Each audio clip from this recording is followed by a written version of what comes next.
अस्सलाम वालेकुम नाज़रीन, प्रोग्राम कराची टुडे और मैं हूं आपका मेज़बान बिलाल खान। सबसे पहले शामिल कर लेते हैं टॉप स्टोरीज जिनका तस्करा आज के प्रोग्राम में किया जाएगा। 15 जून को मेयर कराची का इंतखाब, नंबर गेम दिलचस्प सूरत हाल इख्तियार कर चुका है। जमात इस्लामी को पीटीआई के फॉरवर्ड ब्लॉक का सामना। मेयर कराची के इलेक्शन के खिलाफ जमात इस्लामी की हुक्म इम्तना की दरख्वास्त भी मुस्तरद। अददी अक्सरियत के लिए पीपल्स पार्टी और जमात इस्लामी तहरीक इंसाफ के नुमाइंदों पर इन्हिसार कर रही है। वोटिंग शो ऑफ हैंड से होगी, रिटर्निंग अफसर नजर अब्बास ने वाज़ेह कर दिया। जबकि मेयर और डेप्यूटी मेयर कराची के इंतखाब के लिए पोलिंग स्टेशंस तब्दील कर दिए गए हैं। इलेक्शन अब पाकिस्तान आर्ट्स काउंसिल के ऑडिटोरियम में होगा। 9 टाउन में भारी अक्सरियत से कामयाबी हासिल की है। हाफिज नईम भी मैदान में आ गए, जबकि जेआई के रहनुमा ने यह कहा कि उम्मीद है कि छीने हुए टाउन्स हमें वापस मिलेंगे। नासिर हुसैन शाह भी खामोश न रहे, कहा कि हाफिज नईम जहनी तौर पर मेयर कराची बन चुके हैं।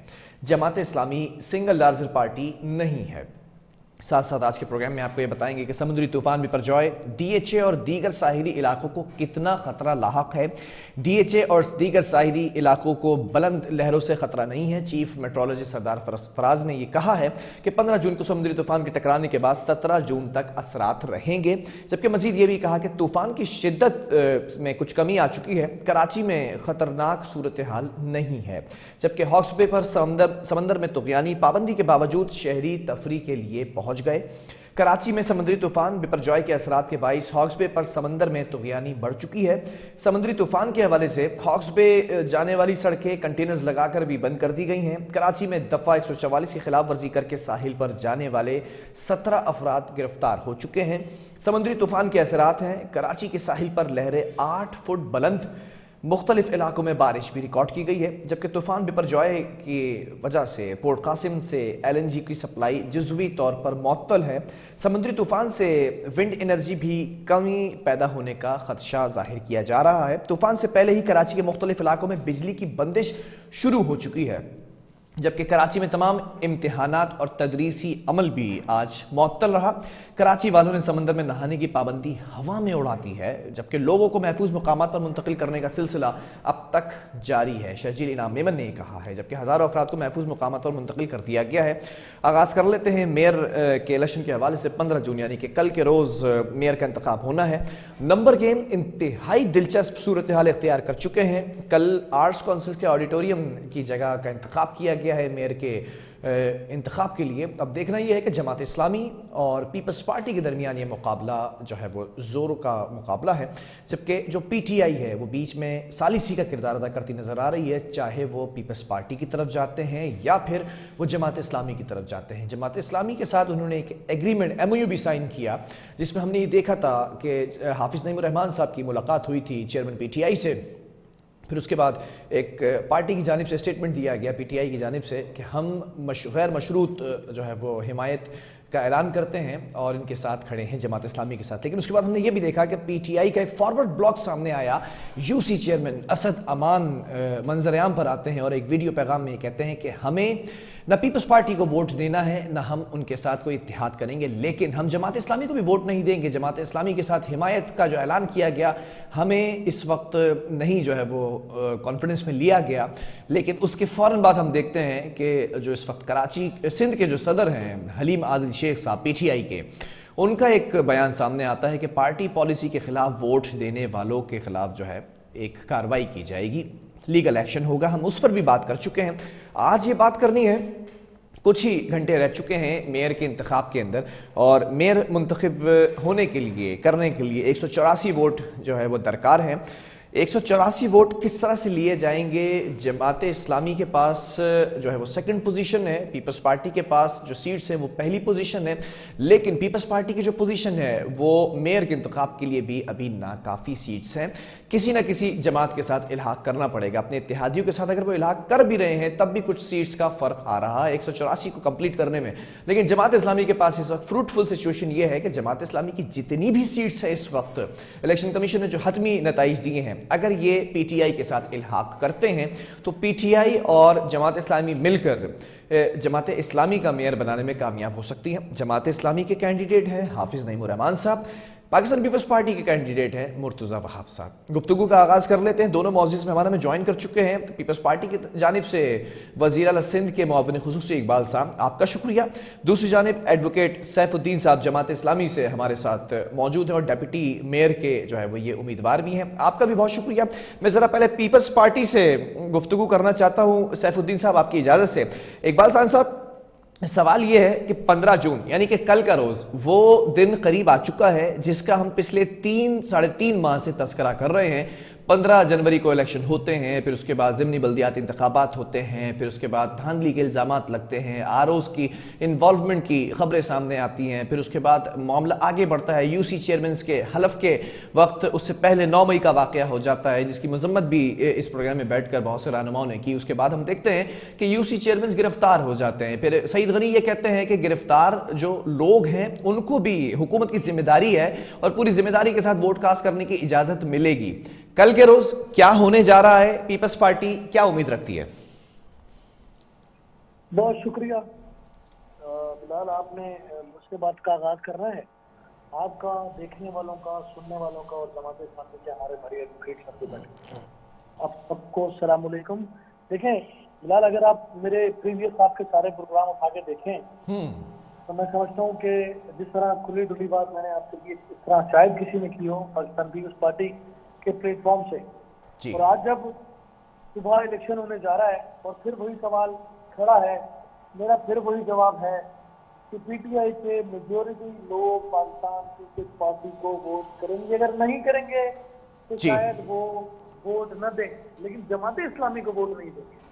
तो माजी में जितने भी प्रोग्राम आपने पिछले 8-10 दिनों में 15 दिनों में मेरे साथ किए हैं, उस सारे प्रोग्रामों में मेरा मौक़िफ़ बिल्कुल वाज़ेह है और मैंने आपसे कहा था कि ऐसा कुछ नहीं है, बिल्कुल इसी तरह होगा जिस तरह काफ लीग में के सदर ने अपनी पार्लिमानी पार्टी को कहा था कि पीटीआई को वोट नहीं देना पंजाब के अंदर, और बिल्कुल इसी तरह परवेज इलाही की पार्लिमानी लीडरशिप के अंदर उन्होंने पीटीआई के वजीर आला के लिए वोट काफ लीग में दिए।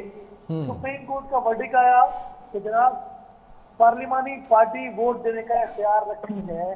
तो जब कल कराची की पार्लिमानी पार्टी जो होगी सिटी गवर्नमेंट की, वो अपना इख्तियार इस्तेमाल करेगी, मेजोरिटी लोग पीपल्स पार्टी के हक में जाएं या न्यूट्रल होने की ख्वाहिश का इजहार करें, तो फिर मैं ये समझता हूँ कि सुप्रीम कोर्ट का वो वर्डिक्ट जहाँ पर मनोवला में तस्लीम कर लेना चाहिए जो काफ लीग के मामले में हुआ था। तो कल पाकिस्तान पीपल्स पार्टी का मेयर इंशाल्लाह बनने जा रहा है। जमात इस्लामी के बाद नंबर पूरे नहीं है। मैच में धांधली का जिक्र करता वही है जिसको शिकस्त नजर आती है, रोटा पीटता वही है जिसको शिकस्त नजर आती है, कोर्टों का सहारा लेने की कोशिश वही करता है जिसको शिकस्त नजर आती है। मेरे भाई, पीपल्स पार्टी की पोजीशन बिल्कुल वाज़ेह है, बिल्कुल क्लियर है और हम कल अपनी मेजोरिटी साबित करेंगे इंशाअल्लाह। ठीक है, बहुत शुक्रिया। आपका पहला कमेंट आ चुका है। एडवोकेट सैफुद्दीन साहब की जानिब मैं जो है वो सवाल किए देता हूं, उनसे भी जमात इस्लामी का नैरेटिव ले लेते हैं। सैफुद्दीन साहब, पहले तो ज़रा उसकी अपडेट कर दीजिएगा कि कमरे अदालत के अंदर जो आप लोग पिटीशन लेकर गए थे मुर्तज़ा वहाब की डिस्क्वालिफिकेशन के हवाले से, मुर्तज़ा वहाब ने खुद भी वॉलंटरली कहा है कि मैं उसके अंदर फरीक बनना चाहता हूँ, मेरा भी जो है वो स्टेटमेंट सुना जाए। उसमें डेट आगे की दे दी गई है, क्या उसमें अपडेट है कमरे अदालत की जो प्रोसीडिंग है? जी बहुत शुक्रिया बिलाल साहब। आज जो अदालत में प्रोसीडिंग्स हुई उसमें ये तय हुआ कि एक तो गवर्नमेंट की जानिब से ये अंडरटेकिंग दी गई कि जो भी इकदाम करेंगे, अगर कोई जो भी मेयर मुंतखब होगा तो वो subject to the decision of this petition होंगे, ठीक है ना। तो इसमें इसकी मुस्तरद कर दिए जी, सॉरी, इलेक्शन डिले करने के लिए मुस्तरद की है दरखास्त? नहीं, स्टे की एप्लीकेशन उन्होंने डिस्पोज ऑफ की है उनकी अंडरटेकिंग पर, और हमने भी उस पर मुखालफत नहीं की, क्योंकि जाहिर है जब गवर्नमेंट ने ये अंडरटेकिंग दे दी कि subject to the decision of this petition होगा तो ठीक है। अच्छा, दूसरा ये कि चूंकि इसमें इतने सारे इंटरवीनर्स आ गए हैं और सबको सुनना जाहिर है एक दिन में मुमकिन नहीं था ना, ठीक है, इस वजह से इसकी 22 तारीख रखी गई है। तो कोई मसला नहीं, ये मुर्तजा वहाब साहब की डिस्क्वालिफिकेशन के हवाले से नहीं है, बल्कि ये इस बुनियाद पर थी कि जो इलेक्शन प्रोसेस के दरमियान इन्होंने लॉ के अंदर तरमीम की है वो बदनीयती की बुनियाद पर की है और पर्सन ओरिएंटेड है। कुछ लोगों को मेयर बनाना चाहते हैं, उनकी वजह से ये तरमीम की गई है। जाहिर है कि ये तरमीम जो है बदनीयती की बुनियाद पर है, इसलिए इसको कलअदम करार दिया जाए, या कलअदम नहीं करार दिया जाता तो इसको अगले इलेक्शन में नाफिज किया जाए। क्योंकि ये नहीं हो सकता कि ड्यूरिंग इलेक्शन प्रोसेस आप कोई इलेक्शन के कवानीन में तरमीम कर दें। लेवल प्लेइंग फील्ड चाहिए, क्योंकि हाफिज नईमुर रहमान साहब या कोई और जो भी लोग मेयर बनना चाहते थे या कैंडिडेट्स हों, उन्होंने तो पूरी मुहिम चलाई, अपनी यूसी का इंतखाब लड़ा और मुंतखब हुए। अब आप किसी दूसरे आदमी को कहें कि अब तुम आके 500 मीटर एक आदमी दौड़ चुका है तो तुम 500 मीटर के बाद अब तुम शामिल हो जाओ, तो जाहिर है ये लेवल प्लेइंग फील्ड नहीं लेकिन है। उस कानून के अंदर वजाहत की है सेनेटर इसार खोड़ो ने कि अगर वो शख्स नहीं दौड़ा है और फिर वो आकर जो है वो ताज उसके सर पे रख दिया जाता है, तो उसके लिए जरूरी है कि उसने कोई ना कोई रेस 6 महीनों के अंदर दौड़नी है और जीतनी भी है। अच्छा, वो इतना नाकिस कानून इन्होंने बनाया और जान के नाकिस बनाया है कि ये नहीं लिखा कि 6 महीने बाद अगर वो दोबारा मुंतखब नहीं हो सका तो फिर क्या होगा। 6 महीने के बाद वो मुंतखब नहीं हुआ तो फिर दोबारा 6 महीने के लिए वो इलेक्ट हो जाए वहां से, और फिर 6 महीने के लिए इलेक्ट हो जाए, इस तरह 4 साल गुजार ले। इसी तरह का सिस्टम कौमी असम्बली में भी है, लेकिन उसमें क्या है कि अगर वो 6 महीने बाद इलेक्ट नहीं होता तो फिर दोबारा वो पूरी मुद्दत के लिए मिनिस्टर बन ही नहीं सकता। लेकिन यहाँ पे इन्होंने जानबूझ के ये क्लॉज नहीं रखी ताकि ये फ्लॉ रखें और इस फ्लॉ के नतीजे में इसका फायदा उठाएं। तो एक तो बात ये बाहर के ये अदालती जंग है और चल रही है, इंशाल्लाह ताला उम्मीद तो हमें यही है। ठीक है, अभी इकबाल खान साहब मौजूद थे, उनका कमेंट भी आ गया था कि कल भी यही होगा कि जियाला ही मेयर होगा, और अभी भी सवाल ये है कि पीटीआई के लोग देंगे आपको वोट या नहीं देंगे, इस पर जरा कमेंट कर दीजिएगा। बिलाल भाई, सीधी बात ये देखिए, जो महज़िब तरीका इंतखाब है ना, वो तो ये है कि ये देखा जाता है कि भाई ज्यादा लोगों ने कहाँ राय दी है, ज्यादा लोग किसको पसंद करते हैं। अब जमात इस्लामी के और पीटीआई के मिलाकर 9 लाख वोट है कराची में, जबकि पीपल्स पार्टी को 3 लाख वोट मिले। तो देखिए लोगों की इंटेंशन पता लग रही है। दूसरी बात यह है कि पीपल्स पार्टी भी बगैर इत्तेहादियों के तो अपनी जो है अक्सरियत नहीं बना पा रही, और इत्तेहादी मिला के भी नहीं बना पा रही। 184 वोट चाहिए इनको मेयर का इंतखाब जीतने के लिए। ठीक है। अब यकीनन इसके अंदर भी देखिए, क्योंकि इलेक्शन कमीशन का बड़ा मशकूक किरदार है, हमें ये भी डर है कि इलेक्शन कमीशन कर भी कहीं कोई डंडी ना मारे। ये मुसलसल चल रहा है डंडी मारने वाला सिलसिला। तो कल भी 184 वोट पीपल्स पार्टी वाले ले पाते हैं, नहीं ले पाते, और किस तरह ले पाएंगे, जबकि पीटीआई की जानिब से क्लियर कट उनके चेयरमैन, उनके सूबाई चेयरमैन, उनके कराची के सदर, सब ने ये ऐलान किया है। उनकी पार्लिमानी पार्टी के लीडर ने ये इस बात का ऐलान किया है कि हम जमात इस्लामी के साथ है। लेकिन आपने उनके यूसी चेयरमैन का जो है वो वीडियो बयान सुना है जिसमें कहा कि 40 लोग वोट नहीं देंगे। ये जो अब सिलसिला शुरू हुआ है ना वीडियो पैगामात का, अभी असद अमान साहब का जिनके मुतालिक बात हो रही है, उनके भाई ने 2 दिन पहले मोमिनाबाद पुलिस स्टेशन में रिपोर्ट दर्ज कराई कि मेरे भाई को उठाकर गायब कर दिया गया है। और फिर उनकी एक वीडियो भी चली जिसमें उन्होंने कहा कि भाई मैं ये वीडियो अपने भाई को देकर जा रहा हूँ क्योंकि मुझे ये डर है कि मुझे उठा लिया जाएगा और फिर मुझसे कुछ उल्टा पुल्टा बयान नशर करवाया जाएगा। और वही हुआ कि 2 दिन बाद उनका फिर एक नया बयान नशर हुआ कि जी मैं अब तो जमात इस्लामी को वोट नहीं डालेंगे। इसी तरीके से बहुत सारे चेयरमैनों को, आतिफ साहब हैं मंगो पीर के, उनको उठा लिया गया। रात को सफूरा गोट के एक चेयरमैन को उठाया गया। सब अरशद हुसैन को। अब ये जो एक घटिया पॉलिटिक्स चल रही है ना, अच्छा ये बात ये है, ये जो कह रहे हैं बड़ी मोहब्बत से प्यार से ये सब लोग, भाई अगर बहुत मोहब्बत और प्यार से पीपल्स पार्टी के साथ होना चाहें तो हो जाए, लेकिन ये तो खुलेआम नजर आ रहा है, पकड़ रहे हैं, घरों पे छापे मार रहे हैं, एफआईआर में नाम डाल रहे हैं। कितने चेयरमैनों के नाम ये जिनके एफआईआर में नहीं थे, बाद में रिमांड रिपोर्ट के अंदर, बाद में जमनियों के अंदर उनके नाम शामिल कर दिए और उनके घरों पे छापे मार रहे हैं। तो ये देखिए ये चीज नजर आ रही है और ये इंतहा दर्जे की जो है ना दहशतगर्दी है। मैं ये हैरान हूँ इस बात पर कि पीपल्स पार्टी अपने आप को जमहूरी पार्टी कहती है और खुद वो इस तरह की बहुत सारी चीजें भुगत चुकी है। और आज जो वो प्रेसिडेंट सेट करने जा रही है, ये एक मेयर का इंतखाब है। ठीक है जी, मेयर का इंतखाब बहुत ज्यादा क्या होगा ना, ये होगा कि ये धौल धांधली करके जीत जाएंगे, लेकिन कराची का एक एक फर्द इस बात को समझ रहा है, कराची का एक एक फर्द इस बात को देख रहा है कि किस तरीके से 4 लोगों को तो इन्होंने कैदी किया हुआ है और किस तरीके से लोगों को उठाया जा रहा है, गायब किया जा रहा है मोहल्लों में, जिन मोहल्लों में छापे मार रहे हैं मोहल्लों को। तो देखिए कराची के लोगों में ये बात एक नफरत के तौर पर डेवलप कर रही है कि ये जमहूरी सिस्टम है, ये पीपल्स पार्टी जो कुछ कर रही है बड़े कांटे बो रही है। चलें। इसके नतीजे में लोग जमहूरियत से मायूस हो जाएंगे, मैं पूछ लेता हूं इनसे, मैं इलेक्शन के पूछ लेता सिस्टम हूं। से मायूस हो जाएंगे। लोग कहेंगे ये इलेक्शन होता है कि हम वोट किसी को डालते हैं और जीता हुआ रिजल्ट किसी का अनाउंस हो जाता है। चलें, ठीक है, और ठीक लोग है। और खरीदे जा रहे हैं लोग, उनको पेशकश। अच्छा, सईद गनी साहब किस तरह 2-2.5 महीने से ये बात कही चले जा रहे हैं कि लोग हमको वोट डालेंगे। फिर क्यों डालेंगे? आपके मुखालिफ मुंतखब होकर आए हैं, उन्होंने उनकी पूरी पार्टी का जो बयानिया है वो है ही आपके खिलाफ, उसी बुनियाद पर उनकी पार्टी तश्कील पाई है। मैं ये पूछ तो लेता बड़ी हूं सैफुद्दीन बदकिस्मती है साहब, कि मैं उनसे आप वोट कमेंट ले डलवाने की लेता कोशिश हूं। करें।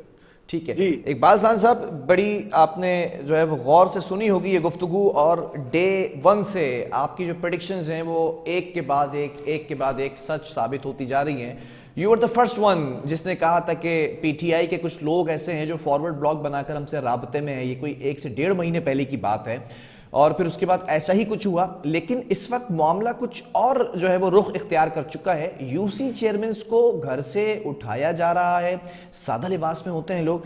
ये किस जो है वो जुमरे में उठाया जा रहा है? इसकी पीपल्स पार्टी को नॉलेज है या बिल्कुल ही नॉलेज नहीं इस बारे में?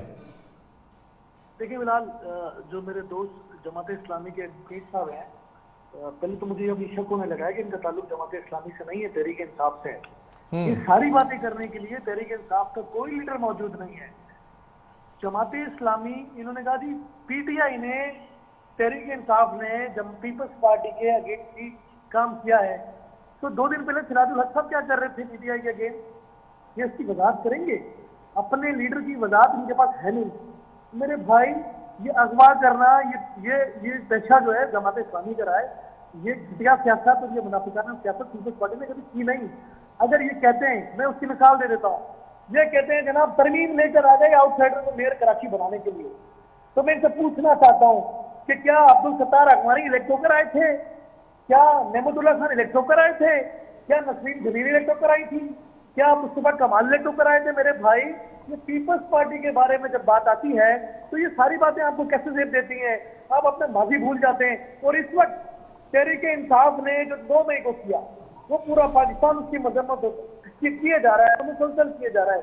और ये उनसे वोट लेने के लिए हाफिज नईमुर रहमान को मेयर कराची बनाने के लिए उतावले हुए जा रहे हैं, उनके पैरों में पड़े हैं, उनको डिफेंड कर रहे हैं, उनको अपने गोद लिए हुए हैं। भाई छोड़े ना उनको आजाद। वो अगर 40, 42, 45 लोग जितने भी हैं, वो मेजोरिटी अगर एक तरफ खड़े हो जाते हैं पार्लिमानी पार्टी बनाकर, और वो कहते हैं कि जनाब हम तेरी जमात इस्लामी को वोट नहीं देना, तो इसमें जमात इस्लामी को तकलीफ किस बात की है? क्या किसी ने हाथ पैर बांधे उनके? और जहां तक कोई गिरफ्तारी की बात है, देखिए 9 मई को पूरे पाकिस्तान की दुनिया में जगहसाई हुई है। उस जगहसाई का जिम्मेदार अगर पीटीआई का कोई चेयरमैन है और उसको डायरेक्ट गिरफ्तार करते, तो इसकी तकलीफ जमात इस्लामी को कैसे है? सिर्फ इसलिए क्योंकि मेयर के लिए उनको वोट मिलेगा नहीं, एक कम हो जाएगा। तो भाई हाफिज नईमुर रहमान के हाथ में मेयर कराची की लकीर ही नहीं है। वो शायद जमात इस्लामी के मेयर बन जाएंगे, अमीर बन जाएंगे, लेकिन कराची के मेयर नहीं बन सकते। तो चले गए हालात। जब अखबारी साहब को आपने मेयर बनाया था, तो आपने पाकिस्तान पीपल्स पार्टी के 3 कैंडिडेट को अगवा किया था। उसके बाद आप जहां पर मेयर आपका था और डिप्टी मेयर हमारा बना, तो वो कैसे बना था? हमारे पास नंबर मौजूद थे तो डिप्टी मेयर हमारा बना था। और अखबानी को मेयर बनाने के लिए 3 लोग हमारे किसने गिरफ्तार किए थे? ये बता सकते हैं एडवोकेट साहब? सारी जिंदगी जमात इस्लामी मुनाफिकत की सियासत करती रही है, और जब आज एक जमात आपको वोट देने के लिए उसके उम्मीदवार तैयार नहीं है, तो तकलीफ किस बात की? क्यों मरे जा रहे हैं? भाई आराम करें, कल का दिन देख लेते हैं। और वो जैसा पॉलिटिकल वर्कर, आपने कहा 1.5 माह पहले, अच्छा जरा ये वाकया बिलाल बाद में हुआ। मैं 1.5-2 माह से मुख्तलिफ टीवी चैनल पर बैठकर ये कहता रहा कि मैं भी इस शहर कराची में पैदा हुआ हूँ, मैं भी इस शहर का बेटा हूँ। लोग हमसे भी रास्ते में थे और वो नहीं देना चाहते थे जमात इस्लामी को वोट। आज 4 दिन पहले तक इनका अमीर तहरीक इंसाफ की क़यादत के ऊपर तनकीद करता है, और ये कराची में उनसे वोट मांगते हैं। शर्मी आती इनको? अच्छा, एक बात का आप जवाब देते, फिर मैं जमात इस्लामी से लूंगा। आपने अभी कहा वो एक बड़ा जो है वो नेगेटिव तासुर चले गया कि जमात इस्लामी जो कुछ करती रही, क्या इन्होंने नहीं किया? तो ऐसा तो नहीं है आपके नैरेटिव के कहीं अब पीपल्स पार्टी वो कुछ करने जा रही है जो माजी में जमात इस्लामी कर रही है बकौल आपके? तजर्बा इनको है, ये तजर्बा हमें नहीं है। अच्छा, ठीक है। है। वोट के ऊपर डिपेंड करते हैं और वोट की हकीकत को तस्लीम करते हैं और वोट की ताकत को मानते हैं। मैं तो इनका माजी बता रहा हूँ आपको। जैसे हाफिज नईमुर रहमान ने ये नारा लगाया ना, कराची का बेटा, कराची का बेटा, और सिंध से वडेरे आ गए, तो फिर मुर्तजा वहाब साहब ने उसको क्लियर किया ना कि जनाब हम इस बात को इस तरह नहीं लेते कि आप हैदराबाद से, या ये शहर पूरे पाकिस्तान का है। हम इसको इसी तरह लेते हैं। हमने तो नहीं कहा कि तुम हैदराबाद से आए हो, तुम कराची के बेटे नहीं हो। वो खुदा के लिए ये बातें करना छोड़ दें और तफरीक की सियासत नस्ली बुनियादों पर इस शहर को तकसीम पहले बहुत नुकसान पहुंचा चुकी है, मजीद इसको नुकसान ना पहुंचाए। मेहरबानी करें और इस शहर पर रहम करें। ठीक है, जमात इस्लामी से मेरा सवाल है, एडवोकेट सैफुद्दीन साहब, आपने गुफ्तगू सुनी होगी, जरा माजी पर भी एक कमेंट कर दीजिएगा, आपको पूरा हक है इस पर कमेंट करने का, और साथ साथ ये भी बता दीजिएगा कि अभी आज रात तक पीटीआई के कितने यूसी चेयरमैन जो आपको वोट के लिए दरकार हैं हाफिज साहब को मेयर बनाने के लिए, वो आपसे राबते में हैं। कमेंट कर दीजिएगा प्लीज। अच्छा देखिए, एक तो बात मुझे अफसोस ये है कि पीपल्स पार्टी अपनी जो रविश इनकी 1970 से थी ना, वो छोड़ना ही नहीं चाहती। 1970 में इन्होंने जो अक्सरियती पार्टी थी उसका मैंडेट नहीं माना और पाकिस्तान को छुड़वा दिया। फिर 77 में भी इन्होंने ये हरकतें की कि जनाब चारों सूबों में इन्होंने गैर अनअपोज मुंतखब करवाने के लिए लोगों को अगवा किया। जमात इस्लामी के अमीर जान मोहम्मद अब्बासी साहब मरहूम होते थे, उनको अगवा किया और उसके नतीजे में एक बड़ी तहरीक चली और पीपल्स पार्टी की हुकूमत को जाना पड़ा। लेकिन ये चीजें छोड़ते नहीं है। सिंध के अंदर इन्होंने जो इंतखाबात हुए, 1000 लोग जो है इन्होंने अनअपोज इलेक्ट करवा दिए। भाई 1000 लोग अनअपोज कैसे इलेक्ट हो गए आपके? लेकिन इलेक्शन कमीशन सोता रहा। तो ये इनकी जो रविश है ना, ये इनकी जाने वाली नहीं है। जमात इस्लामी तो अल्हम्दुलिल्लाह वो पार्टी है कि सुप्रीम कोर्ट हो, पार्लियामेंट हो, कोई जगह हो, अल्हम्दुलिल्लाह हर एक उसको सर्टिफिकेट देता है कि वाहिद दयानतदार जमात है, खानदानी जमात नहीं है। अच्छा, ये बेचारे जितने भी बोलते हैं ना, इनसे पूछेंगे ये इनकी औकात क्या है? इनकी सबकी औकात ये है कि ये सब एक खानदान के मुलाजिम है। एक खानदान है जिसकी पार्टी है, उसके लिए बेचारे नारे लगाते हैं, उसकी खुशामद करते हैं। जिस दिन उसकी जरा सी भी आंखों में वो आ जाए तो उसके बाद ये चलते बनेंगे, इनकी कोई औकात नहीं होगी। जमात इस्लामी एक जमहूरी पार्टी है। जमात इस्लामी के अंदर शुरू दिन से इंतखाबात होते हैं, प्रॉपरली अमीर मुंतखब होते हैं। 4-5 अमीर बदल चुके हैं हमारे यहाँ। हर सतह पर इंतखाब होता है, हर सतह पर एक निज़ाम मौजूद है। इनका जमात इस्लामी से बेचारों का मुकाबला क्या है? कोई मुकाबला नहीं है इन मामलों के अंदर। इन्होंने जो कुछ हासिल किया है वो अयूब खान की, या तो बेचारों की अयूब खान की इन्होंने चमचागिरी करके उनकी कैबिनेट में जाकर उनको डैडी क्या क्या कर, और बाद में कभी एनआरओ हासिल करके, ये सारी चीजें बाहर का ये एक तारीख है, इसको हम नहीं, मैं बात करनी चाहता। मैं तो सिर्फ ये कहने चाहता हूँ भाई कल मेयर का इंतखाब है। यही आप बताइए कि आप कैसे 3 महीने पहले से ये बात कह रहे थे कि पार्टी के कुछ लोग जो है वोट नहीं देंगे, वो फॉरवर्ड ब्लॉक बना लेंगे। इसका मतलब है कि आप खरीदने की कोशिश कर रहे थे ना। देखिए ये बड़ी गंदी रिवायत है। नहीं, एक चीज यहाँ पर ये भी है, मैं जरा ऐड कर दूं, फिर आप अपना कमेंट कंप्लीट जरूर कीजिएगा कि कुछ ऐसा भी हुआ है 9 मई को, जो वाकयात हुए हैं उनकी मजम्मत सब ने की है, आप लोगों ने भी की है। उसके बाद हमने ये भी देखा कि बहुत से ऐसे लोग जो पीटीआई के साथ जुड़े हुए थे, उन्होंने वीडियो बयान जारी किया और पीटीआई से अलहदगी इख्तियार की, बल्कि सिर्फ अलहदगी नहीं इख्तियार की है, बल्कि उन लोगों की पार्टी में जाके बैठे हैं जिनके ऊपर लान तान पिछले 4 सालों में करते रहे हैं। यही इफेक्ट अगर यूसी चेयरमैन की तरफ आता है और यही इंपैक्ट पड़ता है, तो फिर इसके लिए क्या तैयारी है आपकी? और फिर उस सवाल का भी जवाब दीजिएगा, कितने यूसी चेयरमैन आपके साथ राब्ते में आज रात तक? देखिए वो तो जो भी कुछ पूरे मुल्क में हो रहा है सब लोग देख रहे हैं, और अदालतों के जज भी कह रहे हैं कि भैया आप प्रेस कॉन्फ्रेंस कर दें तो आप घर चले जाएंगे, और आप प्रेस कॉन्फ्रेंस नहीं करेंगे तो आपको जेल जाना पड़ेगा दोबारा। तो वो मैं उस पर कमेंट नहीं करना चाहता। पूरे मुल्क की सूरत हाल सबके सामने है, उस पर कोई मतलब तबसरा करने की भी अब तो जरूरत नहीं है कि हो क्या रहा है पूरा का पूरा, ठीक है ना। यूसी चेयरमैन के जो रास्ते की सूरत हाल है, अल्हम्दुलिल्लाह इस वक्त यूसी चेयरमैन की अक्सरियत सिवाय उन लोगों के कि जिनको इन्होंने 6-7 लोगों को उठा रखा है। ठीक है, कितने लोग हैं जो आपको लगता है वोट नहीं कास्ट करेंगे आपको? देखिए इस वक्त तक जो सूरत हाल है, 4 तो जेलों के अंदर है, उनको मेरे ख्याल में ये पेश करेंगे क्योंकि कोर्ट का हुक्म है। इसके अलावा 8 लोग ऐसे हैं कि जो रास्ते में नहीं आ रहे, या उनके घर वालों के जरिए से इत्तला मिल रही है कि वो कह रहे हैं कि हमको कहीं पर इन्होंने किसी सेफ हाउस पे रखा हुआ है, कोई जगह बता रहा है, कोई जगह बता रहा है, मुख्तलिफ जगहों पर इन लोगों को ले जाकर रखा गया है। हमें डर ये है कि आज रात को और कुछ लोगों को तंग करेंगे, और कोशिश ये करेंगे कि ये 10, 12, 15 लोग जो है ना पहुंच पाए, तो जमात इस्लामी के 193 वोट जो हैं वो कम होकर 173 जो इनके बन रहे हैं उससे कुछ कम हो जाए, तो उसके नतीजे में ये मतलब ये एक जाली अक्सरियत बनाने में कामयाब हो जाए। तो अगर देखिए यही करना है ना, तो फिर आप कुछ और कर लें, आप किसी को भी ना आने दें, अपने लोगों को अंदर बिठाएं जो आपके 172 पूरे के पूरे बनते हैं। हमने तो तमाम वोट आपके खाते में डाल दिए ना, कि जो भी वोट पीटीआई और जमात इस्लामी के इत्तेहाद के अलावा बचते हैं वो सारे आपके हुए, आप बाकी लोगों को अंदर ही मत आने दें। और ठीक है, अंदर ही बैठ ठीक के है, जो चलें। 172 को 184 बना ले, इलेक्शन कमीशन से नतीजा अनाउंस करवा दे। चले ठीक है, जिस तरीके से वक्त मेरे पास कम रह गया है। इकबाल खान साहब एक बड़ा शॉर्ट जो है वो मुझे शॉर्टली जवाब दीजिएगा। 173 आपका स्कोर बताया जा रहा है, क्या 11 ऐसे लोग हैं या 12 ऐसे लोग हैं जो आपको वोट कास्ट करेंगे पीटीआई के? मैं सिर्फ इतना कहूंगा, जमात इस्लामी अपने सफों में भी तलाश करे, ऐसा ना हो 2-4 लोग उनके भी आपको वोट दे दें।